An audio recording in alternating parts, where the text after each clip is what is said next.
Hi friends, welcome to Bandar రుచులు. ఈరోజు నేను చేయబోయే రెసిపీ మైసూర్ పాక్.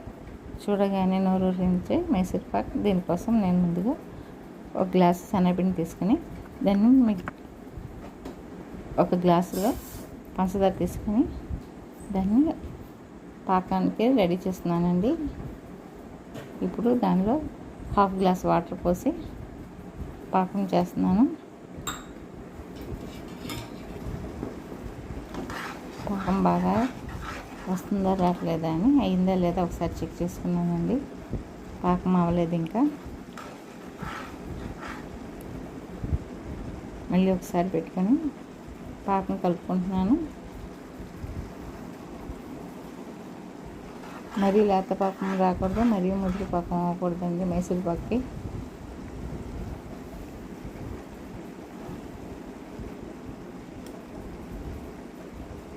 ఇప్పుడు కావాల్సిన పాకం వచ్చిందండి. దీనిలో నేను ముందుగా కలిపి పెట్టుకున్న శనగపిండి, నెయ్యిని అందులో వేసాను. ఇప్పుడు ఉన్న పిండి మొత్తం వేసేసుకున్నానండి. దీన్ని ఇప్పుడు నిదానంగా కలుపుకుంటా ఉంటే మైసూర్ పాకం స్లోగా అవుద్ది.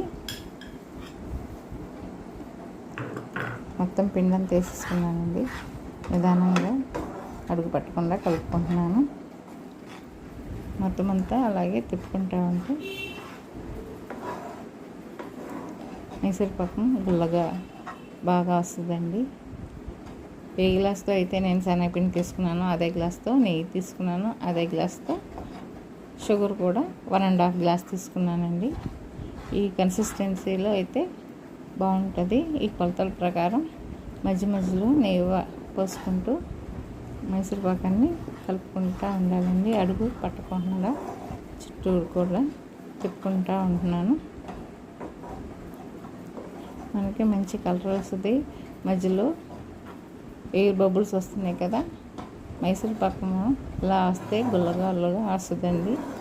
ఎంత బాగా బబుల్స్ వస్తే మనకి అంత గుల్ల వస్తుందండి మైసూర్ పాకం.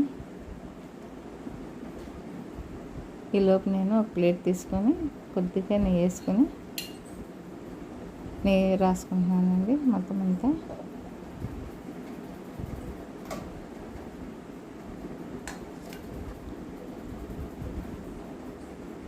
మైసూర్ పాకం అవుతుంది కదా, ఈలోపు నేను ఈ పని చేసుకుంటున్నాను. ప్లేట్కి నెయ్యి రాసుకొని పక్కన పెట్టేసుకుంటున్నాను. మైసూర్ పాకం చూసారా ఎలా ఉడుకుతుంది, బాగుంది కదా. చక్కగా అలా బబుల్స్ వస్తుంటే మైసూర్ పాకం అనేది మనకి గుల్లగా ఉంటుంది. దీనికి నెయ్యి అనేది మనం ఎంత వాడుకుంటే అంత బాగా గుల్ల వస్తుందండి.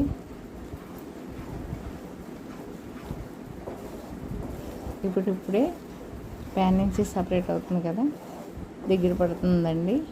ఇంకా కొంచెం సేపు ఉంటే మనకి మొత్తం అంతా అయిపోద్ది. చూసారా, ప్యాన్ నుంచి సపరేట్ అయిపోతుంది. ఇప్పుడు మనకి మైసూర్ పాకం రెడీ అవుతుంది అనేది విషయం మనకు బాగానే అర్థమవుతుంది కదా.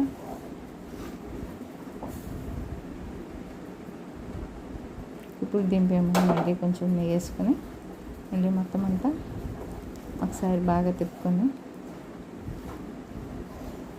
బాగా కలుపుకుంటున్నానండి. మొత్తం అంతా బాగా కలుపుకున్నాను. గుల్లగా రావాలంటే ఎంత నెయ్యి పడితే మనం అంత బాగా ఉంటుందండి. ఈక్వల్ అయితే సరిపోద్దండి, మరీ ఎక్కువ అంటే మరీ ఏం అక్కర్లేదు. ఎంతైతే మనం పిండి తీసుకున్నామో అంత సరిపోద్ది. ఇప్పుడు నేను ఇంకా స్టవ్ ఆఫ్ చేసేసి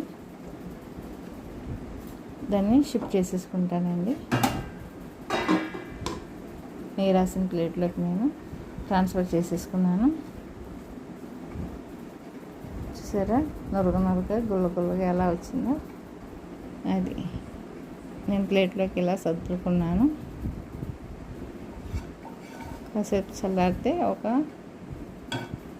అరగంట అయితే సరిపోద్దండి. దీనికి కొంచెమే కాబట్టి దీన్ని ఫ్యాన్ కిందకి అక్కర్లేదు, మామూలుగా రూమ్ టెంపరేచర్లో ఉంచినా సరిపోద్ది. ఒక హాఫ్ అన్ అవర్ తర్వాత దీన్ని పీసెస్ కింద కట్ చేసుకుంటాను.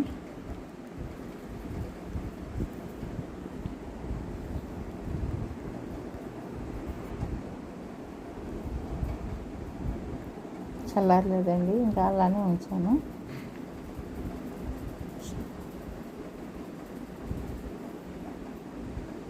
ఇప్పుడు చల్లారిందండి. దీన్ని తీసుకొని ముక్కల కింద కట్ చేసుకుంటున్నాను. మనకి ఏ సైజులో కావాలంటే ఆ సైజులో కట్ చేసుకోవచ్చండి. ఏ షేప్లో కావాలంటే ఆ షేప్లో కట్ చేసుకోవచ్చు. నేనైతే స్క్వేర్ షేప్లో కట్ చేస్తున్నాను.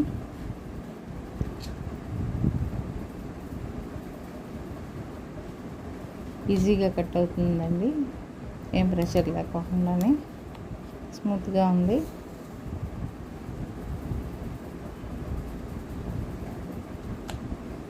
ఈవెన్గా కట్ చేసుకుంటున్నాను.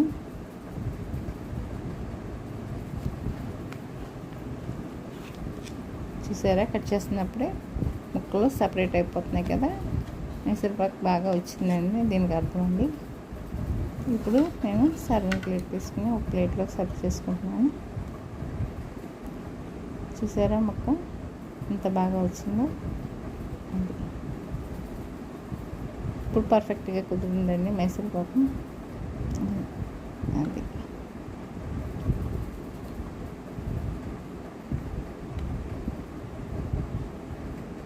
ఎంతో రుచికరమైన మెత్తని స్మూత్గా గుల్లగా బాగా వచ్చిందండి మైసూర్పాకు.